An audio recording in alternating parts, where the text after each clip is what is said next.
जय राधा माधव कुंज विहारी।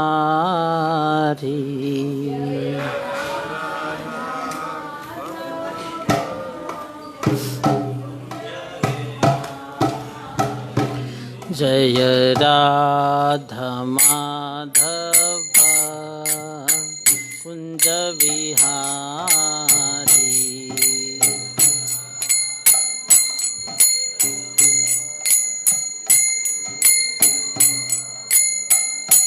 जय गोपी जन वल्लभ गिरिवरधारी।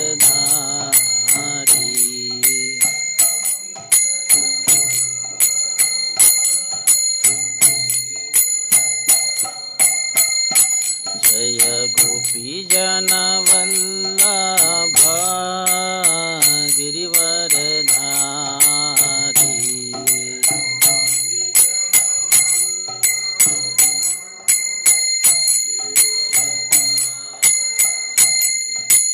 यशोदानंदन व्रज जनरंजन।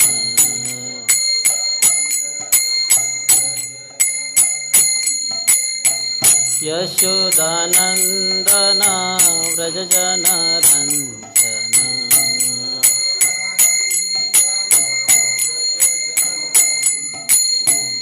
यमुना तीरा वनचारी।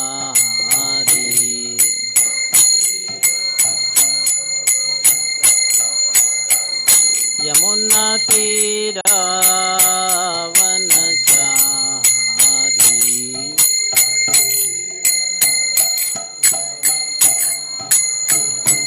जय राधा माधव कुंज विहारी।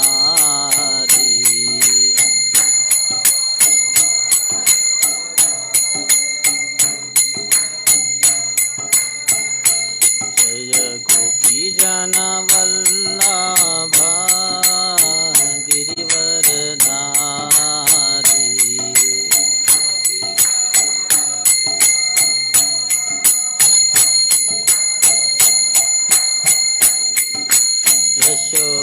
यशोदानंदन व्रज जनरंजन।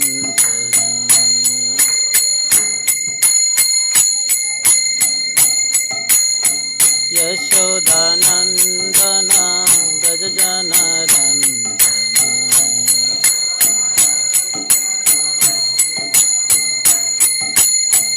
यमुना तीरा वनचारी।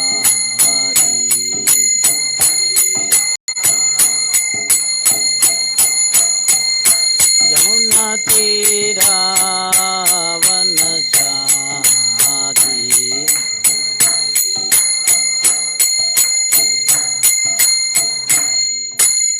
हरे कृष्णा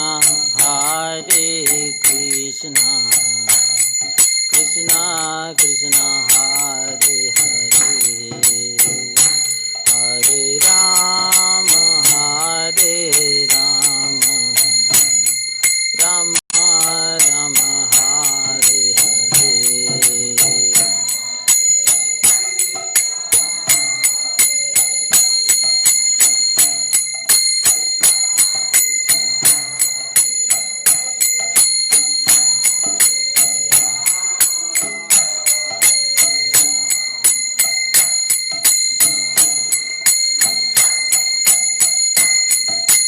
हरे कृष्णा कृष्णा कृष्णा हरे हरे। हरे Ram Ram Ram Hare Hare.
Krishna Hare Hare Hare Rama Hare Rama Rama Rama Hare Hare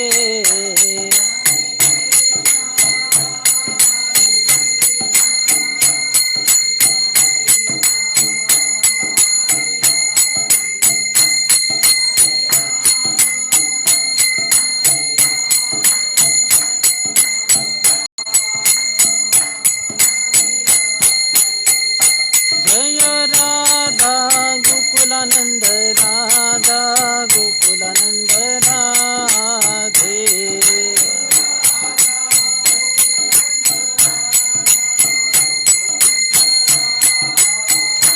Jayo Jagannatha Jayo Jagannatha Baladeva Jaya Subhadra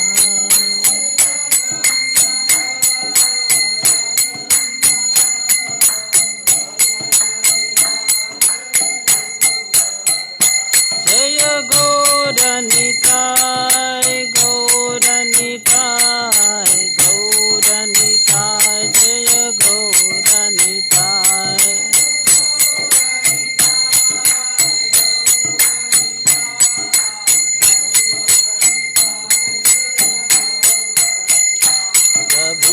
Prabhupada Prabhupada Prabhupada Prabhupada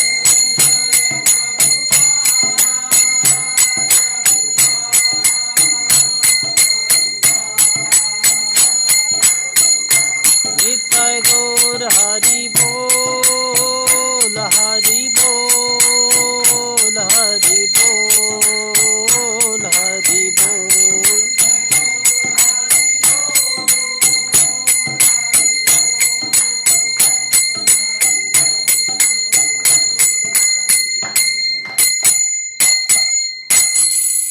कलियुग पावन हरिनाम संकीर्तन यज्ञ की श्रील प्रभुपाद की। ओम नमो भगवते वासुदेवाय ओम नमो भगवते वासुदेवाय ओम नमो भगवते वासुदेवाय नारायणं नमस्कृत्यं नरं चैव नरोत्तमं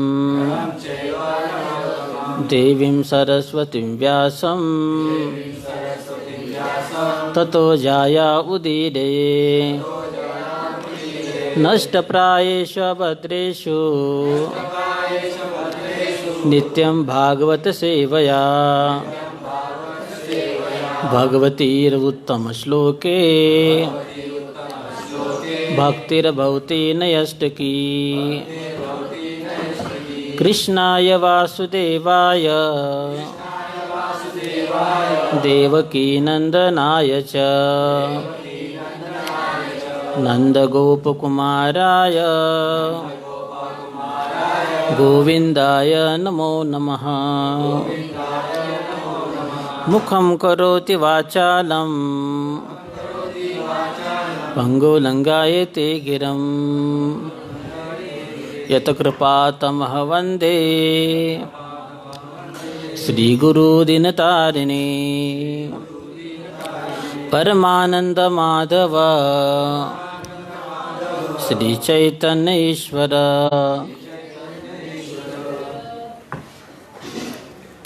श्रीमद् भागवतम चतुर्थ स्कंद भाग 1।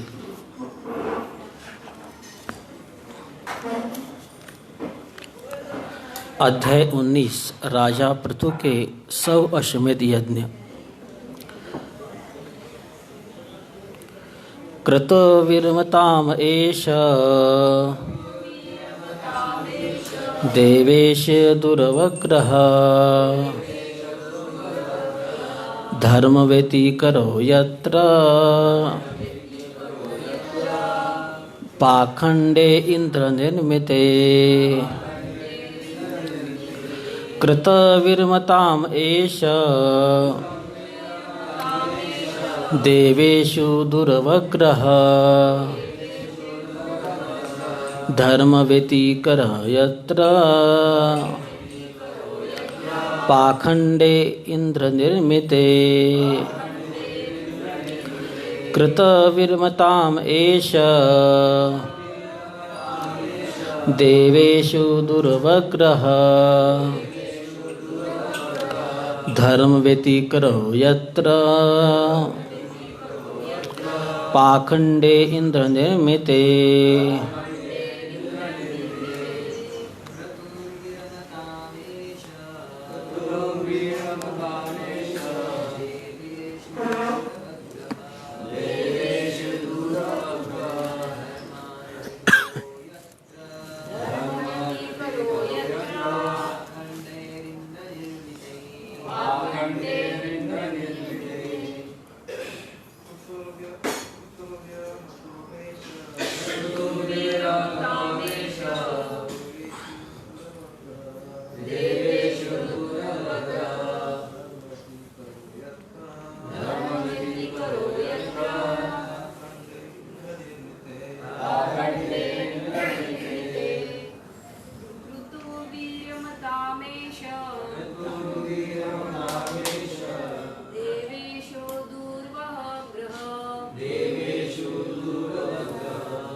शब्दार्थ क्रतु यज्ञ वीरमताम बंध हो एष यह देवेषु देवताओं में दूरवग्रह अवांछित कामनाएं धर्म व्यतिकर नियमों का अतिक्रमण यत्र जहाँ पाखंडे पाप कर्मों के द्वारा इंद्र स्वर्ग के राजा द्वारा निर्मिते बनाए गए।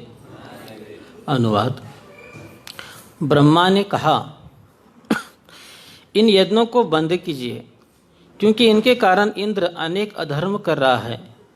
आपको ज्ञात होना चाहिए कि देवताओं में अनेक अवांछित कामनाएं होती है।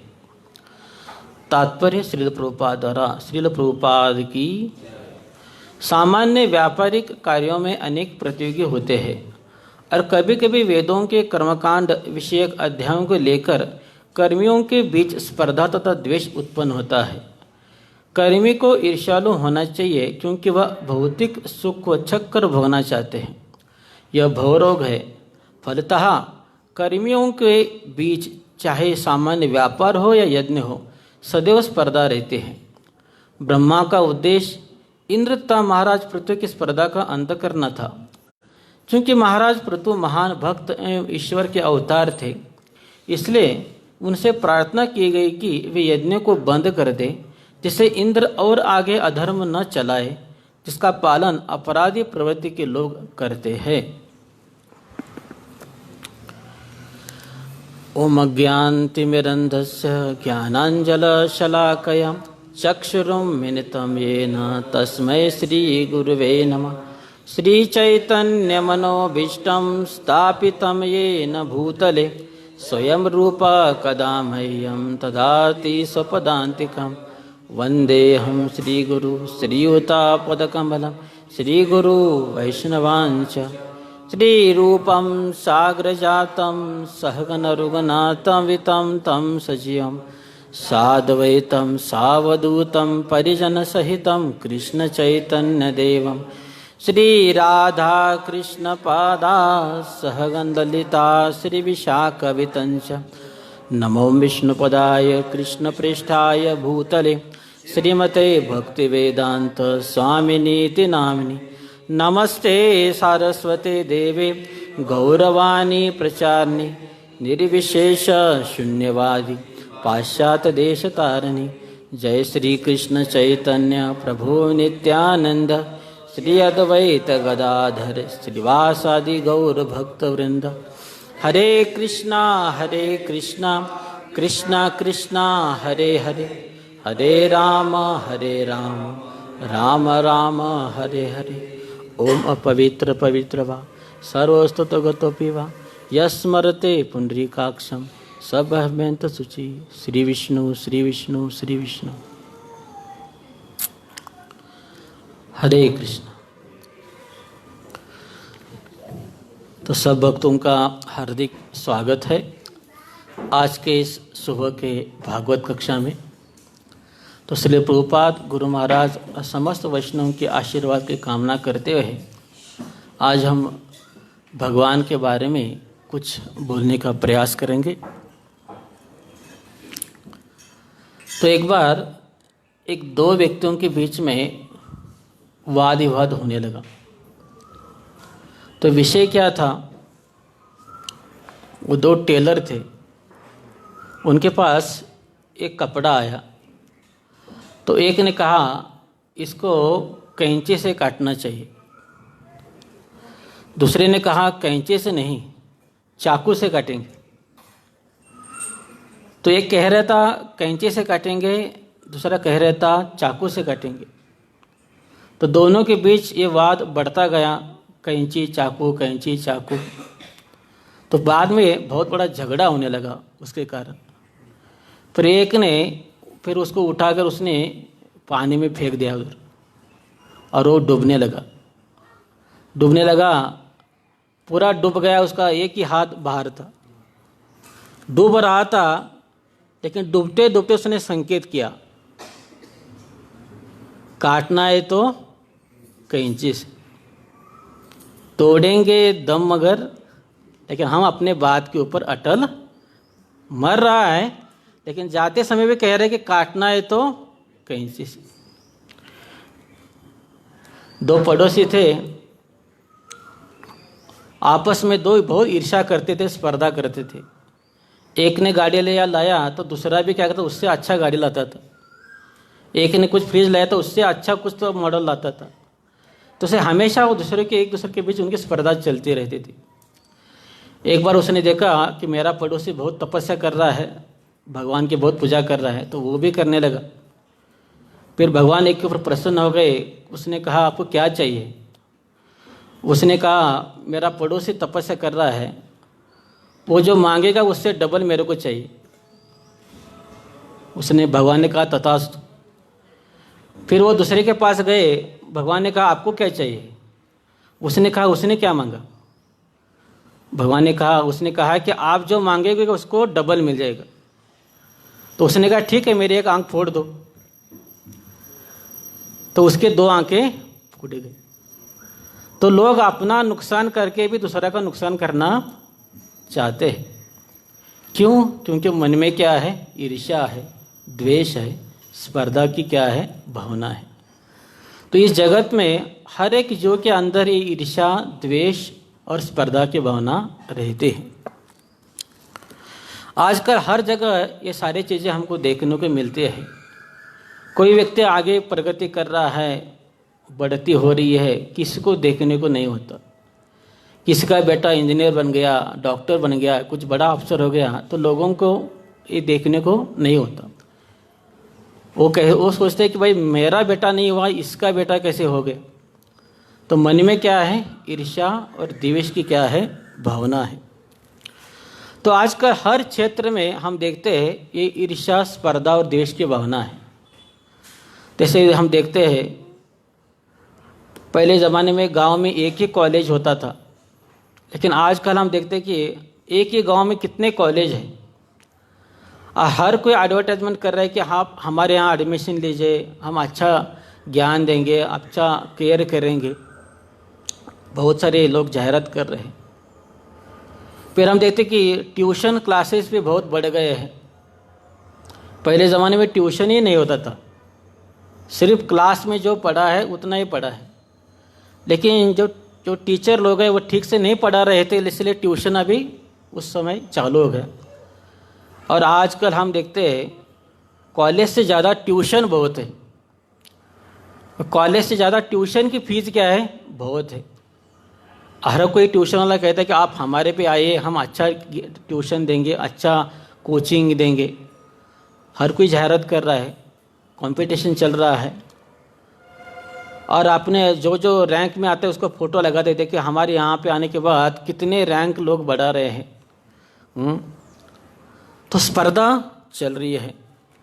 फिर हम देखते हैं कि कंपनियों में भी लोग जब जॉब करते हैं अपने बॉस को प्रसन्न करने के लिए या अपना बढ़ती, अपना पोस्ट आगे जाने के लिए, बॉस को खुश करने के लिए क्या क्या कुछ करते हैं। कर्मचारियों के बीच में स्पर्धा चलते रहते हैं। जैसे एक कंपनी में एक व्यक्ति था, उसने बहुत अच्छा जॉब किया तो उसको अच्छा प्रमोशन मिल रहा था, जा भी रहा था आगे। लेकिन उसका जो एक मित्र था उसको बहुत जलता था। उसने क्या किया, इसके कंप्यूटर के अंदर जो भी डाटा था उसने सारा डिलीट कर दिया। तो बेचारे का बहुत नुकसान हो गया। भारत में ऐसा कहते कि खेकड़ों की क्या होता है, विदेश में भेजते रहते हैं। तो डब्बे के अंदर बहुत सारे खेकड़े रखते हैं उसके अंदर, लेकिन उसको ढक्कन नहीं लगाते। एक ने कहा भाई इसको ढक्कन क्यों नहीं लगा रहे हो, बाहर सब चले जाएंगे। तो दूसरे ने कहा नहीं, कोई बाहर जाएगा नहीं है, क्योंकि एक खेकड़ा ऊपर जाएगा तो दूसरा क्या करता है, उसको नीचे खींच देता है। तो इस संसार में सब लोग ऐसे ही है, कोई आगे जा रहा है, सब लोग उसको क्या करते हैं, पीछे खींचते रहते हैं। दुकानों में भी अभी कंपटीशन बढ़ रहा है, स्पर्धा बढ़ रही है। गाँव में पहले ज़माने में 1-2 किराना माल के दुकान रहते थे, लेकिन बाद में कितने किराना माल के दुकान हो गए। लेकिन आजकल कोई किराना माल की दुकान में भी जाता नहीं। कहाँ जाते हैं, बिग बाज़ार जाते हैं, डी मार्ट जाते हैं, क्योंकि एक ही समय बहुत कुछ चीज़ें वहाँ पे मिलती रहती हैं। लेकिन अभी धीरे धीरे क्या हो जाएगा, वो भी बंद हो जाएगा, क्योंकि अभी सभी लोग ऑनलाइन क्या कर रहे हैं, बाजार कर रहे हैं, ऑनलाइन बुकिंग कर रहे हैं। घर में आकर कोई दे रहा है तो कौन उधर जाएगा अभी। तो धीरे धीरे शायद वो भी अभी क्या हो जाएगा, बंद पड़ जाएगा। तो ये सब क्या है, कंपटीशन है, स्पर्धा है। तो स्टूडेंट के बीच स्पर्धा है। पहले ज़माने में हम 35 मार्क मिल गए तो बस था, हमको पास हो गए ना, बस था। लेकिन अभी 95, 96, 97% मार्क मिलकर भी उस स्टूडेंट को कुछ वैल्यू नहीं है, क्योंकि सिर्फ रैंक पे उसका देखते हैं, किसका 1% भी अगर आ गया उसको एडमिशन मिलता है। इतना मार्क मिलकर भी उसको कोई सेटिस्फेक्शन नहीं है। तो हर क्षेत्र में भिखारियों के बीच में भी स्पर्धा है। वो कहता है इस सिग्नल से लेकर उस सिग्नल तक मेरा क्या है, एरिया है, इधर आपको आना का नहीं है। इस तरह हम देखते हैं, प्रभुपाद भी तात्पर्य में कह रहे हैं कि हर क्षेत्र में क्या है, स्पर्धा है, ईर्ष्या है, द्वेष है। और ऐसा ये भावना क्यों है सबके अंदर, क्योंकि हम इस संसार में आए कैसे, इसी कारण ही आए ना। इच्छा द्वेष समुत्तेन द्वंद्व मोहेन भारत। इस संसार में क्यों आए, क्योंकि हम द्वेष करके ही आ गए यहाँ पे। और किसके प्रति हमने द्वेष किया, भगवान के प्रति।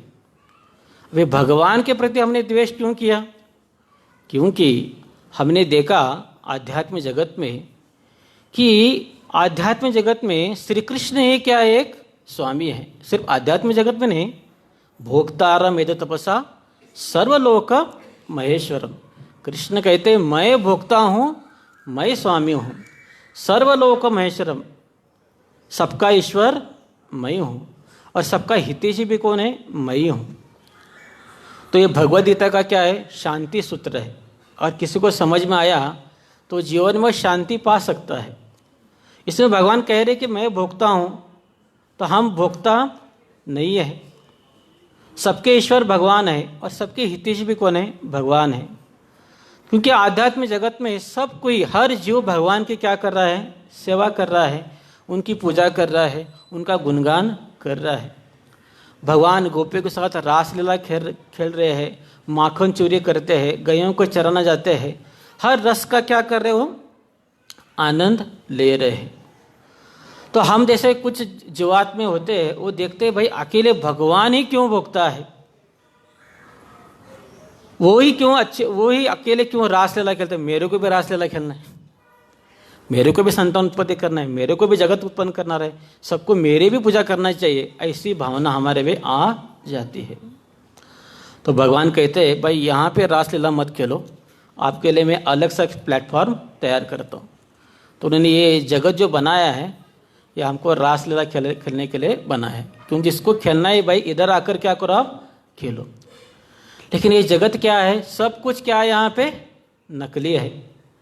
जिसको हम माता पिता कह रहे हैं वो हमारे माता पिता नहीं है। कोई कहता है मैं स्त्री हूँ, कोई कहता है पुरुष, ना हम स्त्री है ना पुरुष है, ना यहाँ पे हमारा कोई भाई है ना कोई रिलेटिव है, यहाँ पे किसी के साथ हमारा कोई संबंध नहीं है। और यहाँ पे आकर हम क्या कर रहे हैं, भोग करने का प्रयास हम कर रहे हैं। तो भगवान ने हमको हर एक को स्वतंत्र क्या दिया है, इच्छा दिया है, और इस इच्छा का हमने क्या किया है, दुरुपयोग किया है। तो इस नकली जगत में हम कितना भी भोग करने का प्रयास करेंगे हमको आनंद आने वाला नहीं है। जैसे एक उदाहरण दिया जाता है, एक माता होती है, सब्जी कुकिंग कर रहे होते, एक छोटी लड़की वहाँ पे आती है, वो कहते माँ मेरे को भी क्या करना है, कुकिंग करना है। तो अगर उसको कुकिंग करने के लिए दिया जाए तो हाथ उसका जल सकता है, या कुछ सब्जी काटने जाए तो उसका उंगली कट सकती है। तो माँ क्या कहते हैं, बाज़ार से नकली सिलेंडर लाती है, नकली सब बर्तन लेके आते हैं, उसको किताब इसके साथ खेलते रहो। तो छोटे बच्चे उसके साथ खेलते रहते हैं, लेकिन असल में जब उसको भूख लगता है तो माँ के पास ही आते हैं। उसी तरह इस संसार में हम आए हैं भोग करने के लिए, लेकिन हम भोक्ता नहीं है। भोक्ता कौन है, भगवान श्री कृष्ण है। और भगवान से अलग रहकर हम जीवन में कुछ आनंद नहीं पा सकते। जब तक हम भगवान के साथ संबंध स्थापन करेंगे तभी हम आनंद ले सकते हैं। लेकिन जीवात्मा इस संसार में आता है, कभी ब्रह्मा बनता है, सृष्टि का कार्य करता है, कभी देवता बनता है, दूसरे का भला करता है, क्योंकि उसकी पूजा करने की इच्छा है। फिर 84 लाख योनि में घूमता रहता है, हर जगह वो क्या करता है, आनंद ढूंढने का ही प्रयास करता है। लेकिन भगवान कृष्ण ने पहले ही इस जगत को क्या कहा है, माम पित्त पुनर्जन्म दुखालयम अशाश्वतम। ये जगत क्या है, दुखालय है। तो जिसने जगत निर्माण किया है वो कह रहे हैं कि ये जगत क्या है, दुखालय है।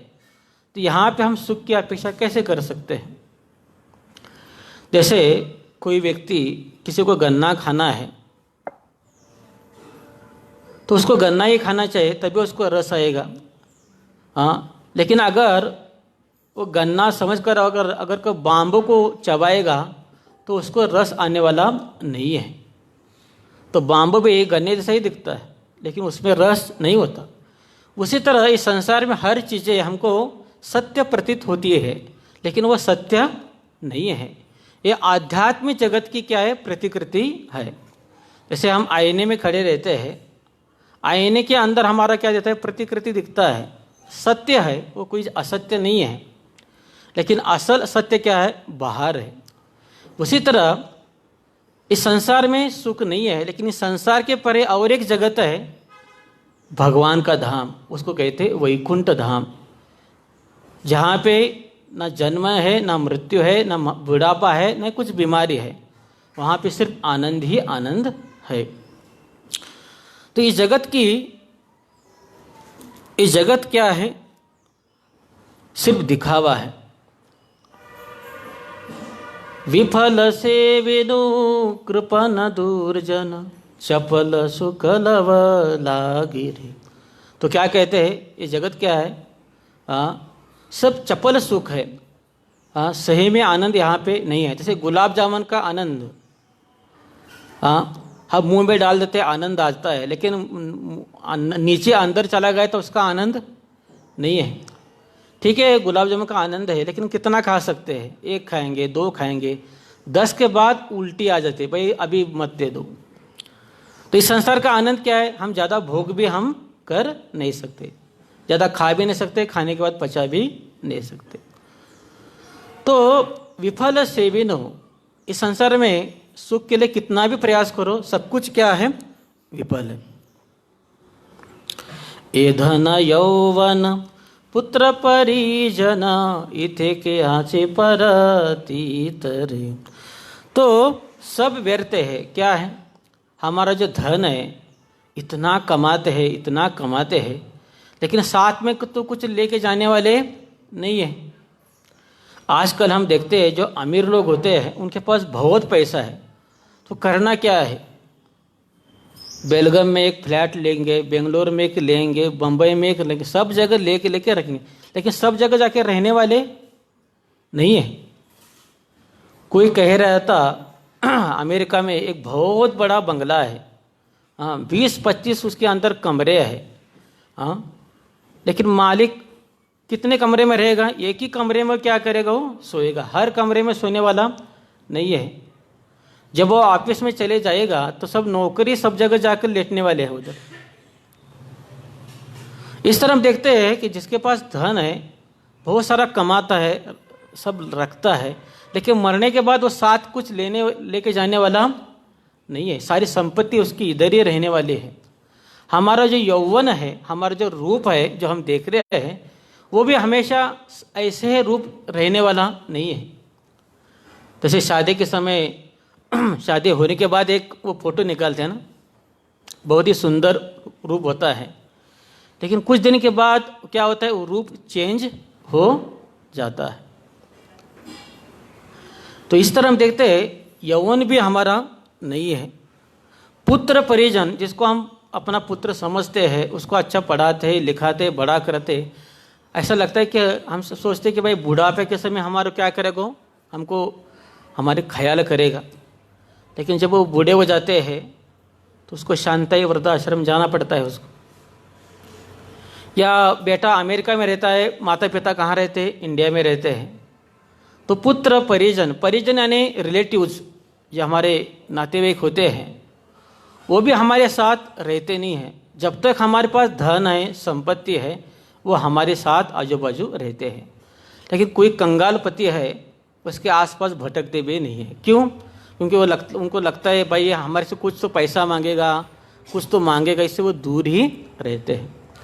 इस तरह यहाँ पे कहा है कि कमल दल जल जीवन टलमल, और हमारा जीवन भी क्या है? कुछ भरोसा नहीं है, मृत्यु कभी भी आ सकती है।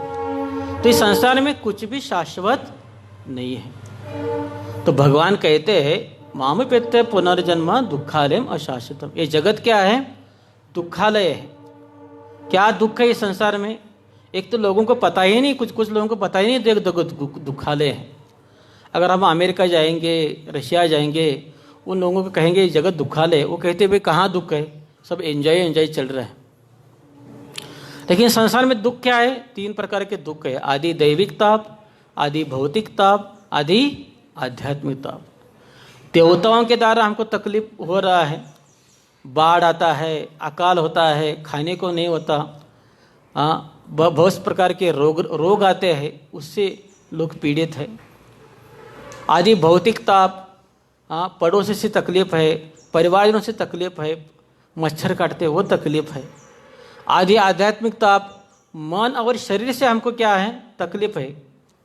मन भी हमको शांति से एक जगह बिठाता नहीं है। हमेशा मन क्या होता है? उसने ऐसे बोला, उसने वैसे बोला, कल क्या होगा, कल क्या करेंगे, सिर्फ मन हमको क्या करता है?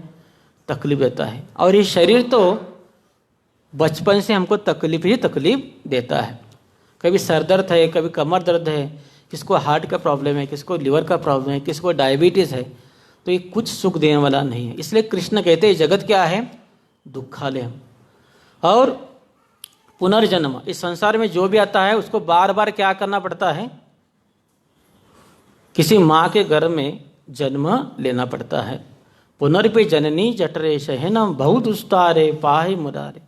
तो बार बार अब जन्म लेना, बार बार मरना, ये भी क्या है? दुख है। और ये जगत क्या है? शाश्वत नहीं है। कुछ भी बंगला बांधो, कुछ भी करो, बाद में वो क्या होने वाला है? कोलैप्स होने वाला है। तो इस तरह हम देखते हैं ये जगत, जिस जगत में हम आए हैं, इस संसार में कुछ सुख नहीं है। तो इस जगत में हम दुख भोगत रहे हैं, कष्ट भोगत रहे, इसका मूल क्या कारण क्या है? द्वेष। क्योंकि हमने भगवान के प्रति द्वेष किया है। अगर हम भगवान के प्रति द्वेष करेंगे तो बाकी जनों के पास तो क्या है, तो द्वेष करने वाले। क्योंकि इस भगवान के प्रति द्वेष किया, स्वतंत्र इच्छा का दुरुपयोग किया, इसलिए संसार में आकर हम दुख भुगत रहे हैं। तो इस संसार में जो भी आता है उसके अंदर ये सारे गुण होते हैं, द्वेष, स्पर्धा, ये सब में होती है। किसकी किस में होती है? सब में होते हैं। फिर चाहे वो देवता हो, राक्षस हो, असुर हो, पशु हो, मनुष्य हो, स्त्री हो या छोटा बालक भी हो, वो बालक भी अपने पास की जो वस्तु दूसरे को देता नहीं हो। सबके अंदर ये क्या है? भावना है। प्रभुपाद तात्पर्य में कहते हैं कि देवताओं के मन में भी कि अवांछित इच्छाएं ज़्यादा रहती हैं। स्वर्ग में कौन जाता है? वो देखता है पृथ्वी के ऊपर तो भोग नहीं मिलता है तो बहुत कम मिलता है। इसलिए वो वैदिक शास्त्र में क्या है, बहुत सारे कर्मकांड दिए हैं। तो यज्ञ हवन करके वो कहाँ जाता है? वो स्वर्ग में जाता है। क्योंकि स्वर्ग में बहुत सारे एंजॉय के लिए बहुत सारे साधन हैं। उधर कितना भी खाओ बीमार नहीं पड़ता, कितना ही भोग करो उससे बीमारी नहीं आती। तो स्वर्ग में लोग जाते ही क्यों हैं? इंद्रिय भोग करने के लिए। तो प्रभुपाद कहते हैं देवताओं के अंदर बहुत सारी अवांछित इच्छाएं रहती हैं। तो भागवत में ऐसे बहुत सारे उदाहरण देखने को मिलते हैं कि देवताओं के अंदर भी बहुत सारे क्या है? द्वेष है, स्पर्धा है। और इसका बहुत ही स्पेशल उदाहरण क्या है? इंद्र का। भागवत में सब जगह क्या है देखा जाता है कि इंद्र बार बार क्या करता है, जब भी कोई कुछ तपस्या कर रहा है उसके सामने जाकर क्या करता है? उसका तपस्या भंग करने का प्रयास करता है। तो इंद्र एक पद है, उस पद को प्राप्त करने के लिए 100 यज्ञ करने पड़ते हैं, तब जाकर बहुत बड़ा पुण्य कार्य करके फिर उसको पद मिलता है।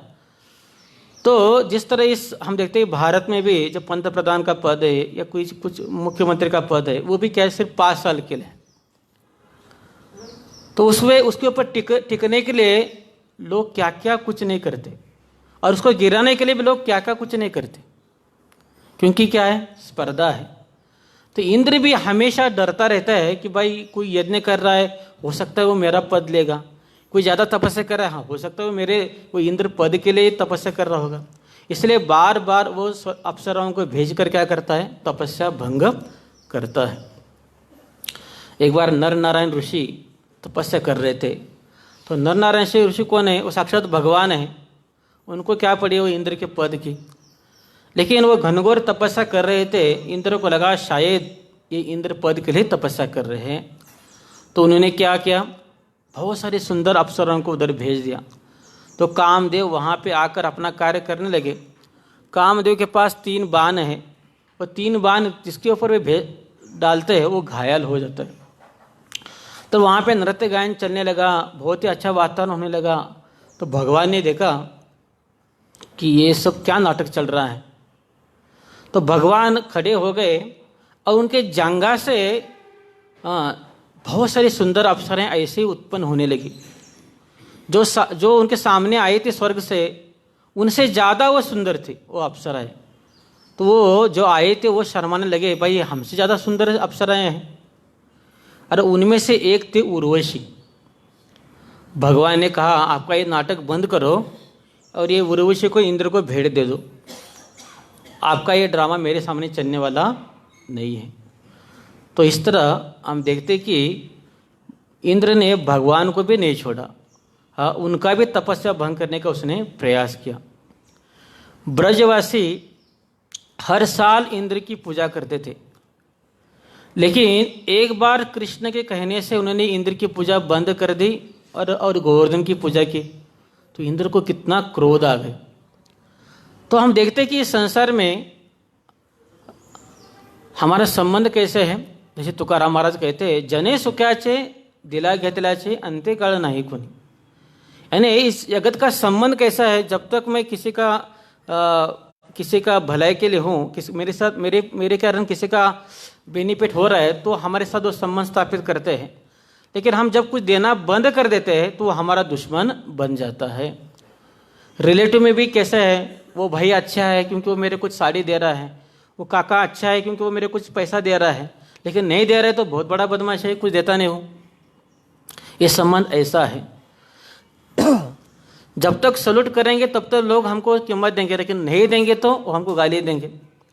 उसी तरह जब तक इंद्र की पूजा चल रही थी तो तब तक वो बारिश दे रहा था, लेकिन जब नहीं दिया, ठीक है एक बार नहीं दिया भाई, इसके पहले तो देता था ना, लेकिन वो उसने केयर नहीं किया और उसने क्रोध में आकर क्या किया, घमासान बरसात किया।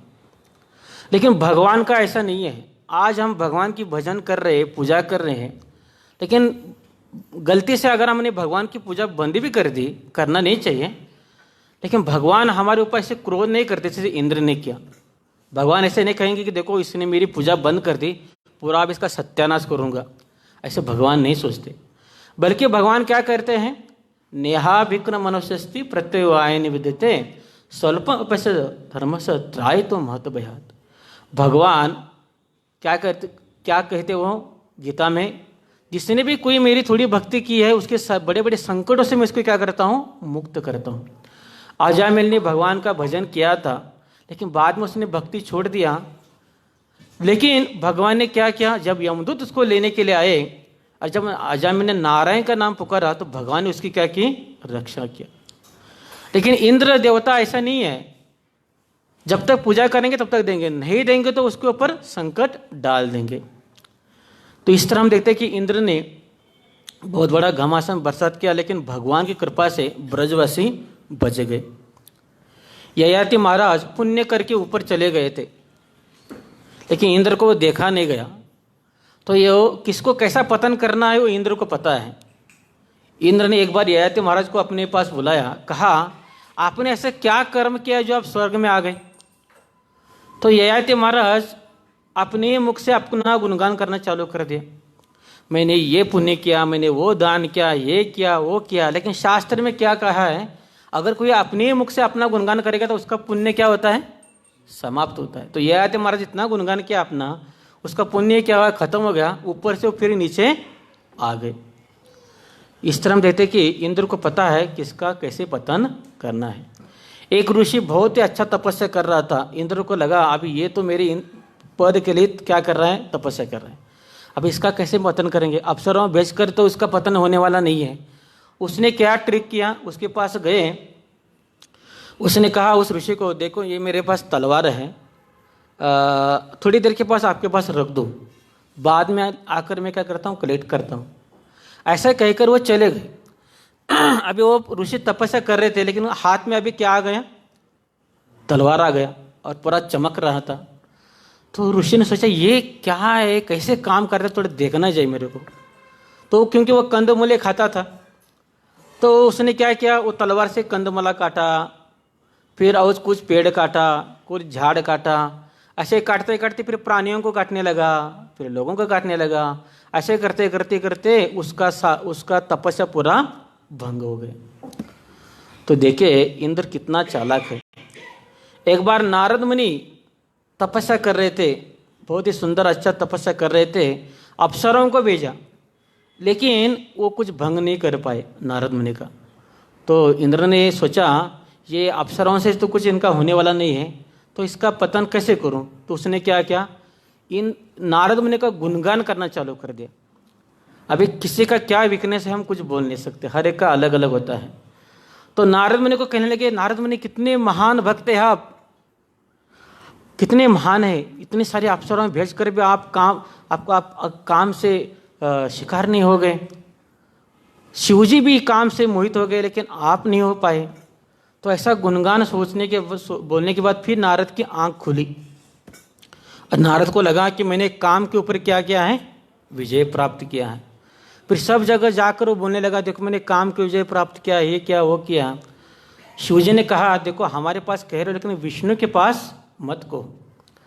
लेकिन फिर भी वो विष्णु के पास जाकर भी कहा, भगवान मैंने काम के ऊपर क्या किया है, विजय प्राप्त किया है। तो भगवान ने जान लिया इसके अंदर क्या आ गया है, अभी अभिमान आ गया। तो भगवान भी हंस गए, कुछ बोले नहीं। लेकिन बाद में फिर ऐसे ही घूम रहे थे, तो एक राज्य में एक राजवाड़ा दिखा उनको। नारद मुनि ने देखा था, इसके पहले तो राजवाड़ा देखा नहीं था यहाँ पे। तो अंदर जाकर देखा था, कौन राजा है देखो। तो वहाँ पे एक राजा था और उसकी एक कन्या थी, उसका नाम था विश्वमोहिनी। तो राजा ने कहा, आइए आइए महाराज, अभी कल हमारी बेटी का स्वयंवर है, आप उसमें आप हमारे बेटे को आशीर्वाद दीजिए कि उसको अच्छा पति मिले। तो नारद मुनि ने देखा विश्व मोहिनी को, इतनी सुंदर थी कि नारद मुनि के उनकी तरफ क्या हो गए, आकर्षित हो गए। और नारद मुनि ने सोचा कि अभी ये अभी विश्व मोहिनी फिर से मेरे को ही मिलना चाहिए। तो वहाँ से वो वैकुंठ को चले गए और भगवान हरि को बोला कि मेरे को हरि का मुख दे दो, अर्थात आपके जैसा सुंदर रूप दे दो, ताकि वो विश्व मोहिनी मेरे तरफ ही क्या होनी चाहिए, आकर्षित होना चाहिए। लेकिन हरि का एक अर्थ है बंदर। भगवान ने कहा मैं आपको ऐसा रूप दूंगा सब देखते ही रहेंगे। तो अगले दिन उनको अच्छा वस्त्र पहने, उन्होंने वो गेरवा वस्त्र उन्हें बाजू रख दिया, तंबूरा बाजू रख दिया और अच्छा सज धज कर वो चले गए। लेकिन उनका एक गलती क्या था, वो आईने भी देखा नहीं उन्होंने सोचा भाई आईने भी देखने की क्या जरूरत है, हरि का ही मुख मिल गया मेरे को। तो आ गए स्वयंवर में, सब जन हंसने लगे, भाई इतना अच्छा विश्व मोहिनी है, इतना अच्छा राजा लोग है, ये बंदर कहाँ से आ गए बीच में। तो विश्व मोहिनी में हार लेकर आ रहे थे, देखा ये बंदर क्यों यहाँ पे आ गए, वो भी हंसने लगे। और नारद को लगा कि मेरे को देखकर ही हंस रही हो, और वो आ गए हार लेने के लिए, लेकिन वो गले में डाला ही नहीं। तो बार बार नारद ने सोचने लगे मेरे गले में क्यों नहीं डाल रहे हैं। उसी समय भगवान खुद वहां पे प्रकट हो गए और विश्व मोहिनी ने भगवान के गले में हाथ डाला। तो नारद को इतना क्रोध आया कि ये क्या है, भगवान ने मेरी ही पत्नी को लेकर गए, बहुत ही क्रोधित हो गए। और जाते जाते क्या हो गए, वहाँ पे एक तालाब था, उसके अंदर मुख देखा, तो देखा तो क्या था, उसके अंदर बंदर जैसा मुख। फिर तो इतने क्रोधित हो गए भगवान को, फिर वो डांटने लगे, आपने मेरी शादी बंद कर दी, मेरे को शादी करना था, आपने ऐसा क्यों किया। तो बाद में भगवान ने देखा थोड़ा नीचे देखो, वो राजवाड़ा कहाँ है देखो, तो वहाँ पे कुछ राजवाड़ा नहीं था, राजा भी नहीं था। तो भगवान ने कहा ये सब क्या थी, माया थी, क्योंकि आप घमंडी बन गए थे, आपके मन में ईर्ष्या भावना आई थी कि मैं बहुत ही काम के ऊपर विजय प्राप्त किया। तो इस तरह हम देखते हैं कि कभी कभी भक्तों के बीच में, कभी कभी देवताओं के बीच में ईर्ष्या भावना आ जाती है। तो चित्रकेतु महाराज हम देखते हैं, एक ऋषि ने उनको आशीर्वाद दिया था कि ये फल ले लो आपको पुत्र हो गया।